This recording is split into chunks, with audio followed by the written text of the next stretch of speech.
šaltas labai jau rytas, nežinau kiek laipsnių, bet žiauriai šalta.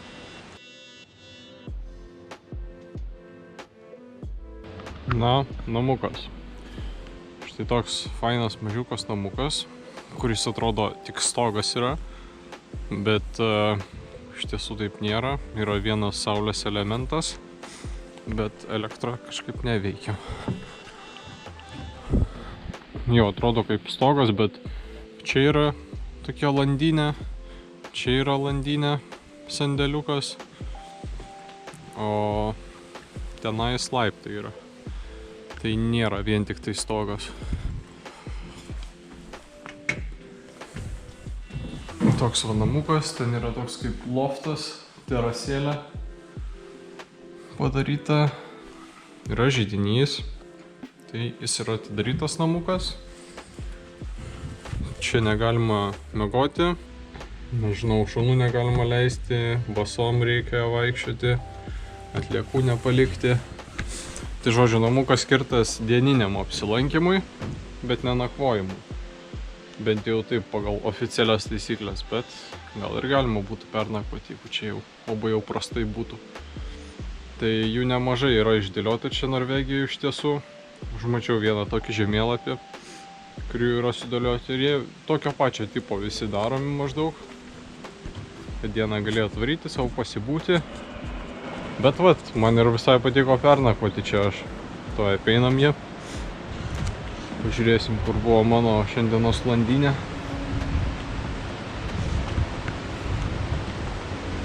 Va, čia tokie laiptukai padaryti. Čia buvo mano landynė. Šitą gal nuėmam. Baisiai iš čia atrodo taip. Tai su ta virvele buvau čia pasikabinęs ploščių. Man tokia kaip ir užuovėja buvo gera. Ir nuo naktinės miesto šviesos netaip spigino. Jo, tiesiog čia ir buvau pasitiesęs. Dar iš tiesų iš namuko pasiėmiau porą dekių, tai pasidėjau po apačią, kad šiek tiek minkščiau būtų.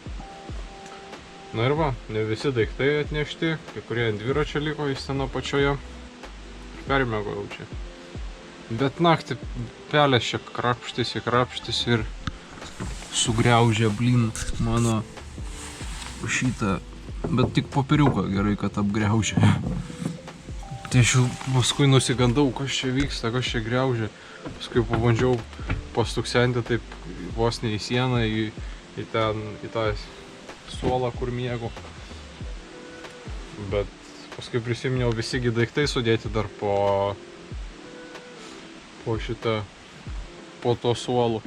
Tai ištraukiau visus daiktus, paskui visas tašes sudėjau ant viršaus, kad jų nesugriaužtų. Bet jo, ten kažkas krapštys, tai pelytės, tauškalytės.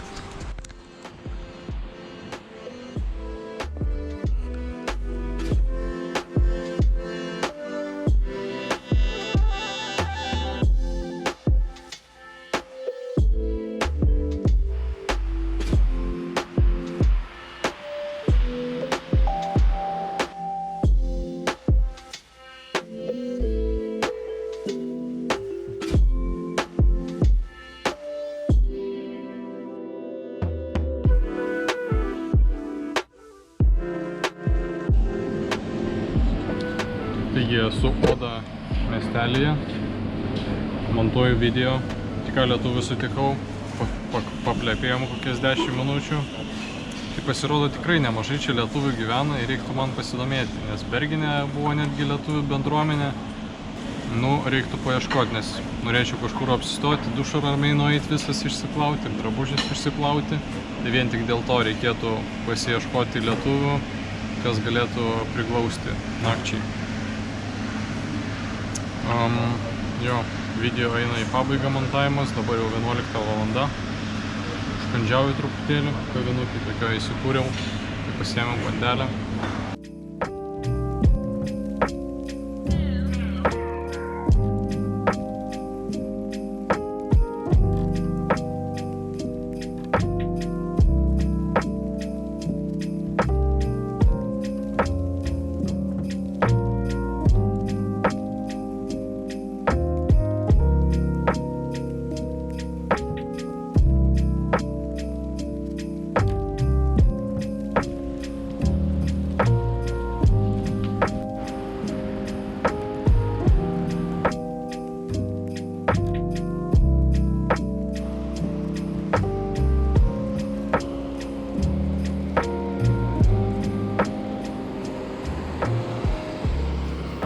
Važiavau prie krioklio, kuris vadinasi Latte Fossen. Tai toks krioklys, kuris kitaip vadinamas kaip ir krioklys dvynys, nes iš abiejų šonų teka po krioklį. Dvi atšakos varo po senuoju tiltu. Taip pat krioklys krenta iš maždaug 160 metrų, o tiltas gal 18 amžiaus ar dar seniau netgi, bet apie 20 amžiaus vidurį buvo atnaujintas ir praplėstas. Tai žiauriai daug vandens paduoda tos krioklys, nes prieky upelis toks siauras, o čia jau išplatėja ir daug vandens yra.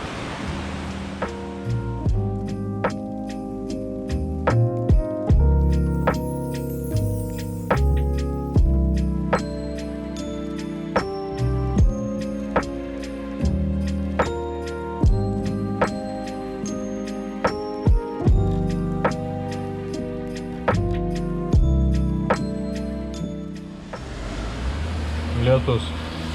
Visur lietus ir šlapia. Miškelį pailsėti, morką turiu, dar porą bananų guli eiliai. Lauks kalniukas. Po truputį važiuoju. Vis tiek jau ilgokai gan buvau nemynęs.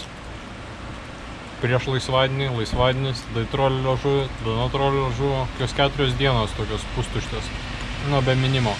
Bus intensyviai, vat palei šitą kelią eis ir paskui į tą kalną tiesiai reiks kilti.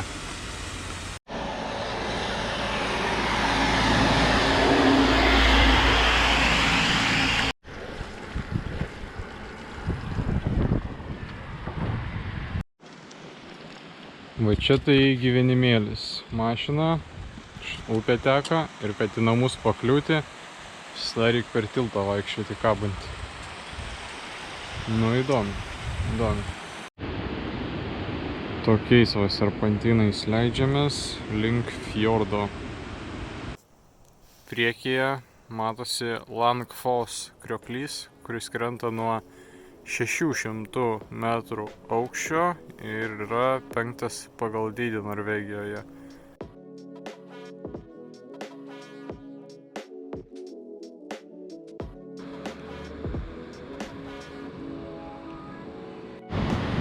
Štai krioklys visų gražumu. Tikriausiai puikus vaizdas būtų, jeigu fjorde plaukėsi kokia valtele ir tada visą pamatyti per visą aukštį. Dabar čia gal pusę matosi.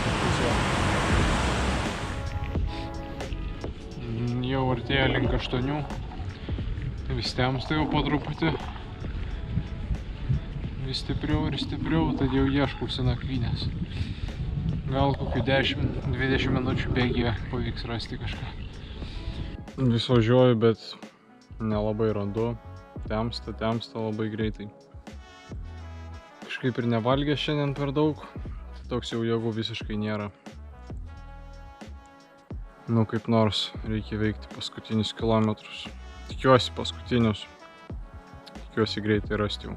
Va, kažkas geresnio, radau staliuką, stoju čia, viskas, basta. Viskas padaryta, 51 km per 4 valandas.